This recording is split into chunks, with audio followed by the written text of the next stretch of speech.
Hello everyone, our next video is about the complementation test in bacteriophage. As we have already discussed about the bacterial recombination process, there is another thing, the T4 bacteriophage, lambda bacteriophage, okay, all these bacteriophage, how it infects all the bacteria. And as you know, the bacteriophages are the viruses which infect the bacteria. In here, about the complementation test, it was carried out upon bacteriophage. That means a bacteriophage infecting a bacteria, that bacteria must be the host, okay, and using that infection, now the complementation test can be done. Now as you know, the T4 bacteriophage, here the T4 bacteriophage, it is the infecting particle, that is the virus. Here the host is the E. coli, Escherichia coli, okay, and E. coli, this T4 bacteriophage, okay, two strains are there, one is wild variety, other one is the mutant variety. There are some specific points regarding this. The wild variety of T4 bacteriophage, the infection, okay, after infection the colony showing small plaques, okay, small plaques having the diameter up to 1 to 1.5 millimeter, and it is known as R plus phage. It is known as R plus phage. While the mutant one, the opposite one, that produce the large plaque as compared to this wild one, it is known as R minus phage, okay. And this R minus phage, again this R minus phase having three categories. That means the diameter is not a uh, diameter, rather it has various diameter. That's why it is being grouped into three category: R1, R2, R3. So remember, the R1, R2, R3 are the mutant variety, it is not the wild variety. And among all these three categories, the R2 variety is the most effective one. The mutant R2 variety is the most effective one. Whatever experiment we are going to do here, that is upon R2 mutant, okay. And this R2 mutant will infect the E. coli, that is the host.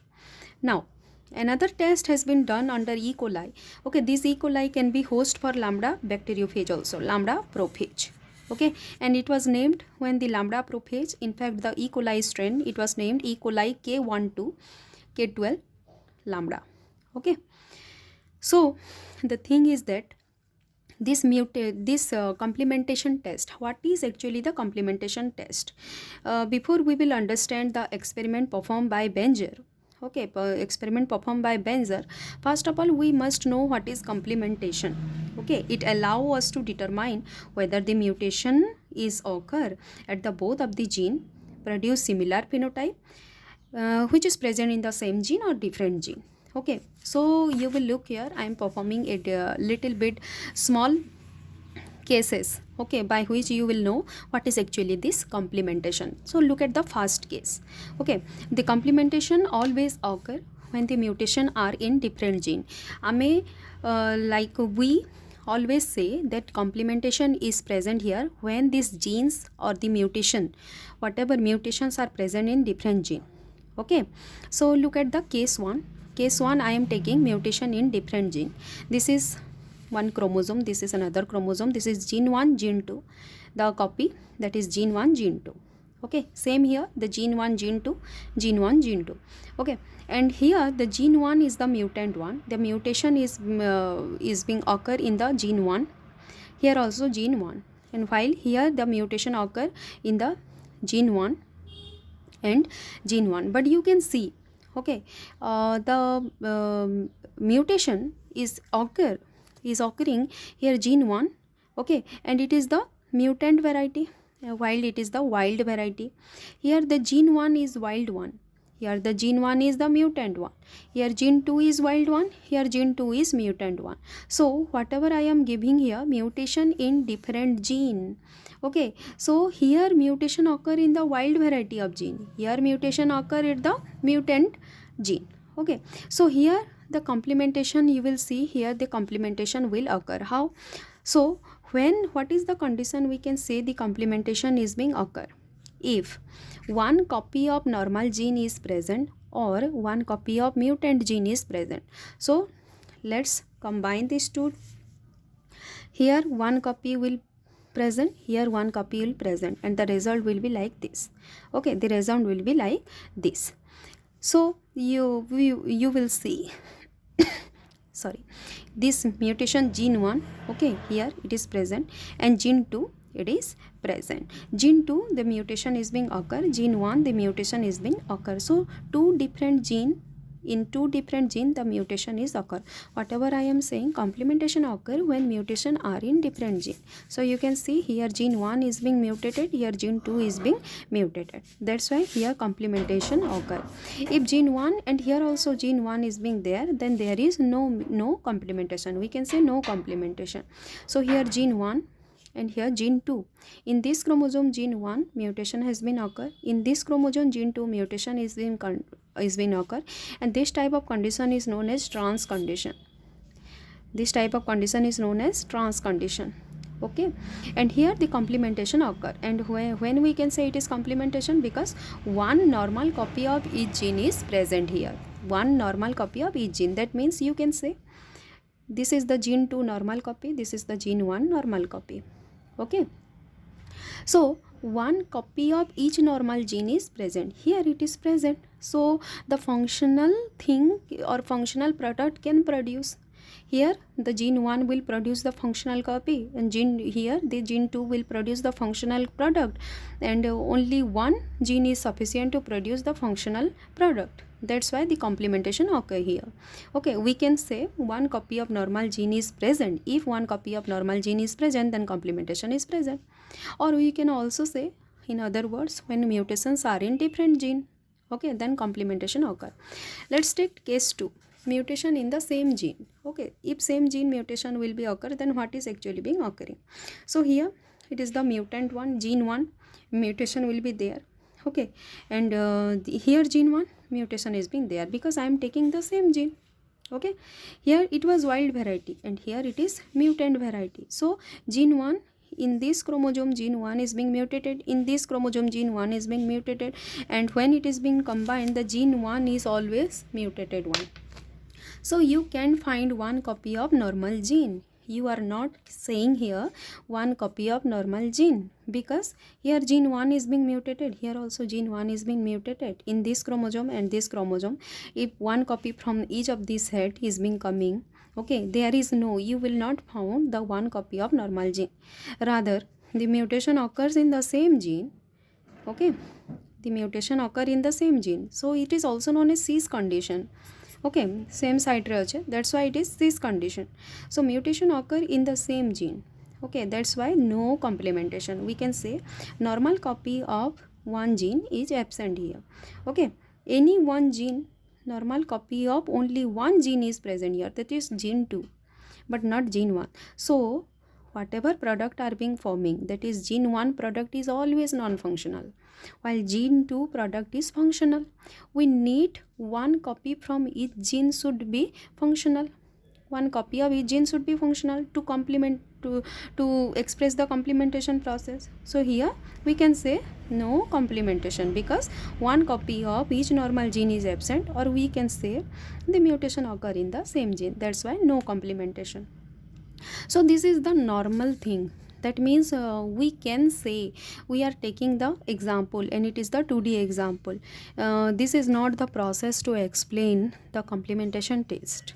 Okay, and genetically we can take this as the example. Just for understanding, we are taking this as an example, case 1 and case 2. So to prove it, we have to follow the Benzer experiment. Okay, and what Benzer did? Benzer actually used the E. coli K1 to lambda. Okay, to find out whether this R2 variety, this mutant variety, whether this R2 variety is entirely act as a functional unit, or it has certain subunits, and all these subunits individually performing the functional unit. What I said? Benzer performed the experiment, that is lambda prophage infection on E. coli, to know whether this R2 mutant variety wholly act as a functional unit, or it has the different subunits. Okay, no matter how many subunits it has, and each subunit perform different function. Okay, to know he find out this through a experiment. Okay, and let's take the example of Wenger experiment. So this is the Wenger experiment. Okay, he performed the experiment by taking R2 mutant infect E. coli, and I already told you about why this R2 mutant, because R2 is the most effective one, most effective, which actually the infection is being very frequent, okay, other than R1 and R3. R2 mutant infect the E. coli. It has been seen the wild type of R2 variety. Then again, this R2 variety, the wild R2 variety has the capacity to lyse the E. coli K1 to lambda. Lyse means it will cut, lysis, cutting.